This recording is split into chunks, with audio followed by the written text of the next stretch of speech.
Hi everybody. In this video I'll walk you through the Harp DAA tutorial.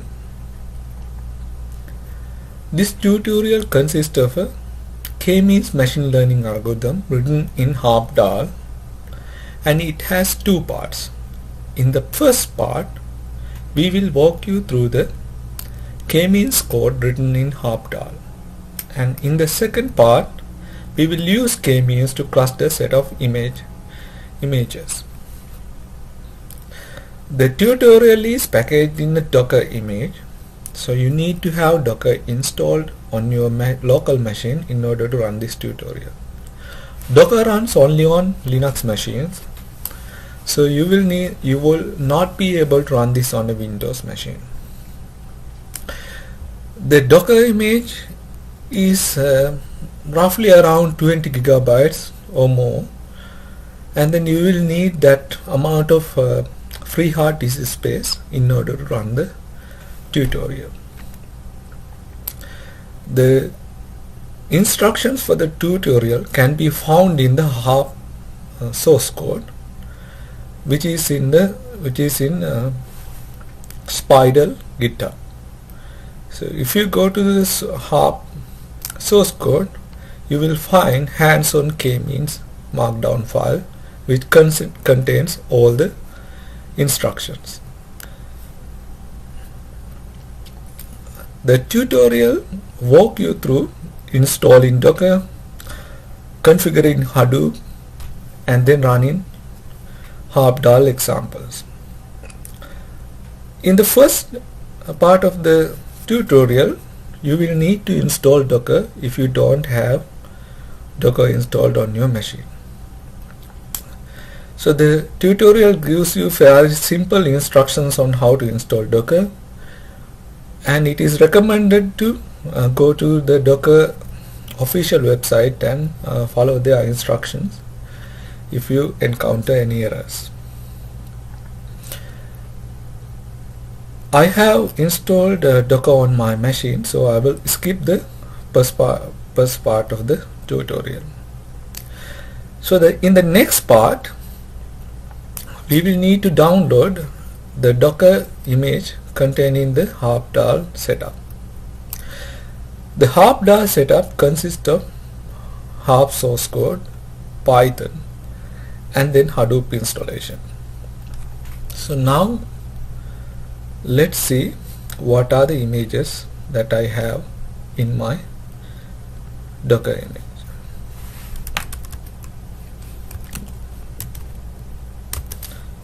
Okay.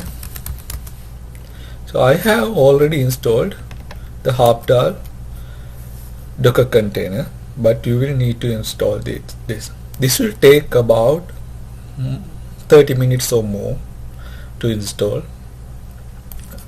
It will download the Docker from the Docker repository and then extract it. So depending on your internet connection, this can take varying amount of time. Since I have done the second step before, now I will try to launch a container from this image. We can use this command to do that. When we launch the Docker container, it will start Hadoop automatically.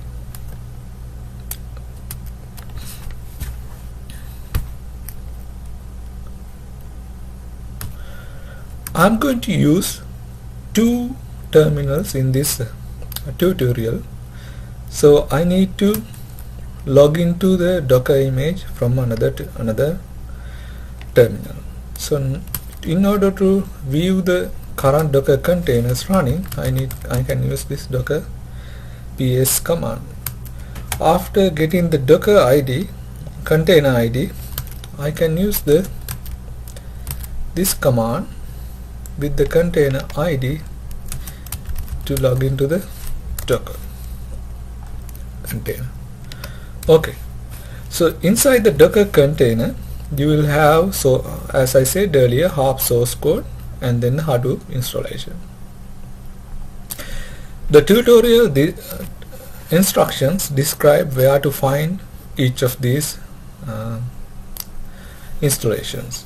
For example, Harp is found at root Harp, and then Hadoop installation can be found in root user local Hadoop. Apart from these k-means, there are other algorithms implemented in this Harp source code, and you can try them as well. The tutorial gives you a list of such algorithms. Now let's run some diagnostic tools in order to see whether Hadoop is running properly. Okay, so this shows the DFS, and this shows Hadoop yarn. Then the following section describes some of the important places in the container that are set in environment variables: Hadoop home, Harp sha, Harp dalja, dal root, etc. like that. So depending on your local machine's configuration, you may need to change the Hadoop configurations in order to run your applications. So after you change the Hadoop configuration, you need to restart Hadoop. The command to restart Hadoop is displayed here. So I will change this yarn site XML file because I'm running this on my local machine which only has 16 gigabytes of memory, and it doesn't have much disk space left. So I need to configure these parameters. These parameters say I am running the maximum container size allowed is 4 gigabytes here, and then the maximum amount of memory that can be used in my machine is 12 gigabytes for the yarn containers. So with this configuration I can only run 3 yarn containers in this machine. And then because I am running low on the disk, so I am setting this parameter to 99 percentile. So if your disk usage is above this percentage, yarn will not accept jobs. So now let's restart Hadoop. Okay, stopping all the daemons. This will stop a DFS, and then it will stop yarn. So even though we are using Hadoop, we are deploying it in a single machine here.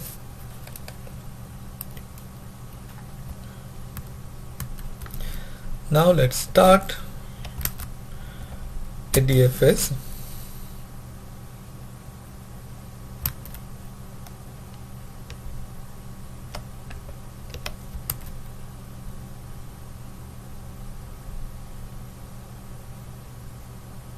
Now let's start yarn.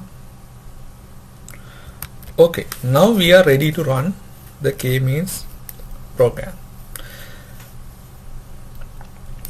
The tutorial includes a empty k-means program that you need to fill some of the blanks. The instruction, the blanks are in this run k-means function, and then there are 80 steps. In the tutorial instructions, it says how to fill all these steps. For example, first step is to load the data, second step is to load the centroids, and then the third is to convert Harp objects that are loaded into Harp into DAL, and then create the kernels, and then run the Harp k-means algorithm. And then it shows three options for doing the communication among mappers, like regroup all, gather all, reduce, and broadcast reduce. So you can experiment actually four. You can experiment with all these options, but you only need to use one of these. After that, you need to release the memory. So now let's look into this source code.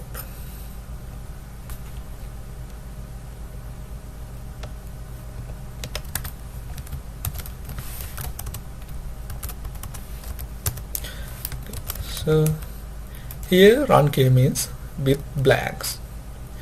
So for this video, I'm not going to fill all the blanks.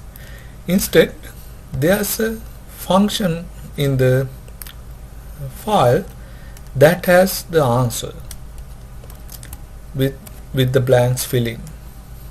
So it is called run k means answer. So what I'm going to do is I'm going to replace call to this function with the answer function.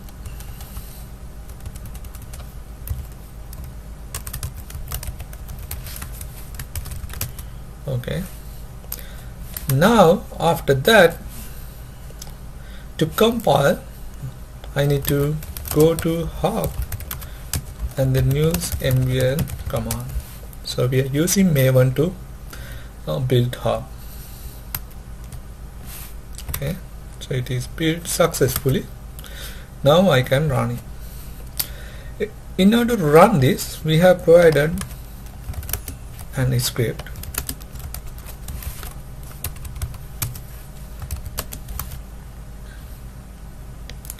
Now let's look at that script. Here there's one parameter that we need to change. That is the memory for one container. Previously, remember, we set the maximum memory for a container to 4 GB. So here we need to set it something below 4 GB in order to run the application. If we don't, it will not run because the cluster doesn't have resources available to run the application. So you can see it uses 5000 points with 10 centroids. Each point is has 10 features, and then we have 2 mappers for this job. Okay, now let's run this one.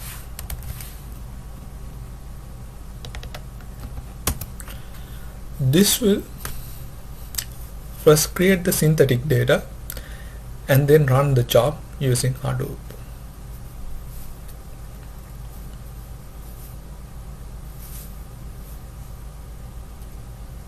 It will take like a minute to run this job. Okay, so now you can see it displays finally the final centroids. Each centroid has 10 features and there are 10 centroids. Great. So that is the synthetic example. And then in the second part of the tutorial, it describes how to use the Python interface to run this k-means algorithm on some real data. So for this tutorial, we are using this 15 scene categories dataset. So the information about this dataset is here, and then this is the dataset for dataset we are using. So it has a paper in it, and then it describes how to extract features from this data so that it can categorize the images according to different scenes. So the objective of the clustering is to figure out what type of a scene we have in a particular image. For example, it can be a mountain, it can be a urban scene, or it can be a forest, things like that.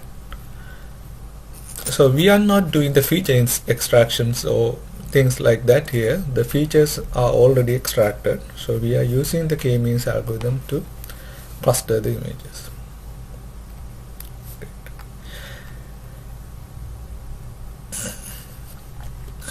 Now let's go to this directory.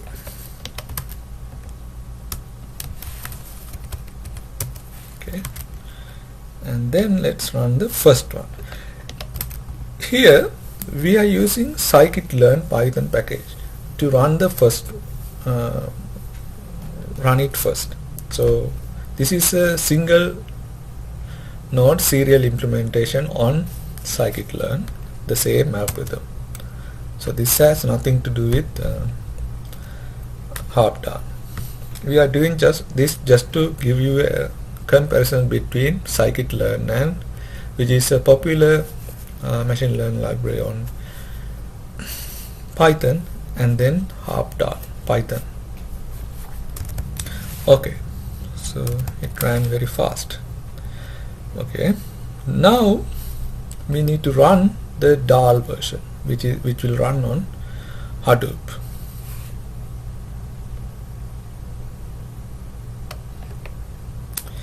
So before we do that, we need to make one more change.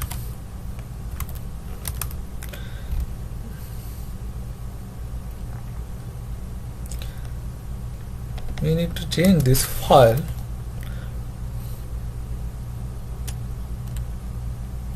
to lower the memory of the k-means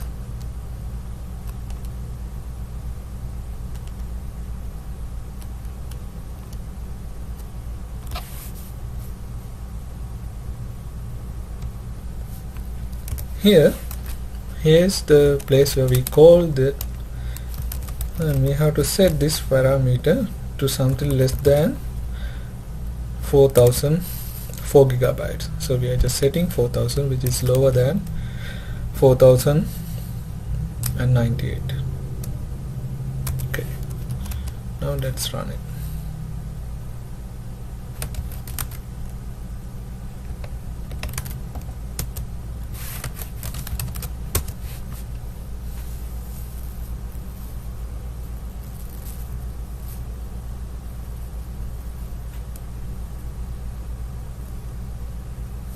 Let's see, it is using the 15 scene data,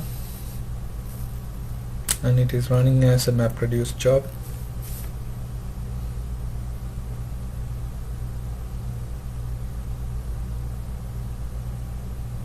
Okay, the job is finished.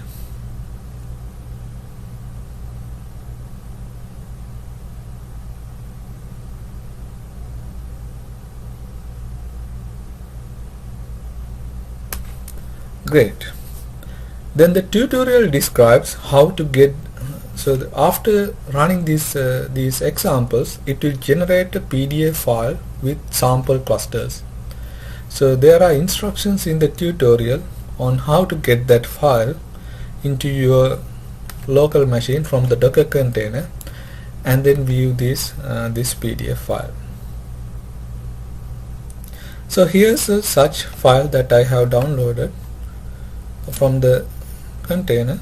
So you can see the PDF file, how it is doing the clustering. For example, these are coastal areas, mountains, streets, like that here. So you can see how it has done the clustering. So these are random samples.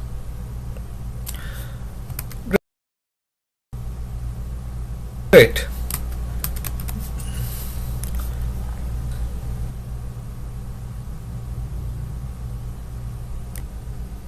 Great.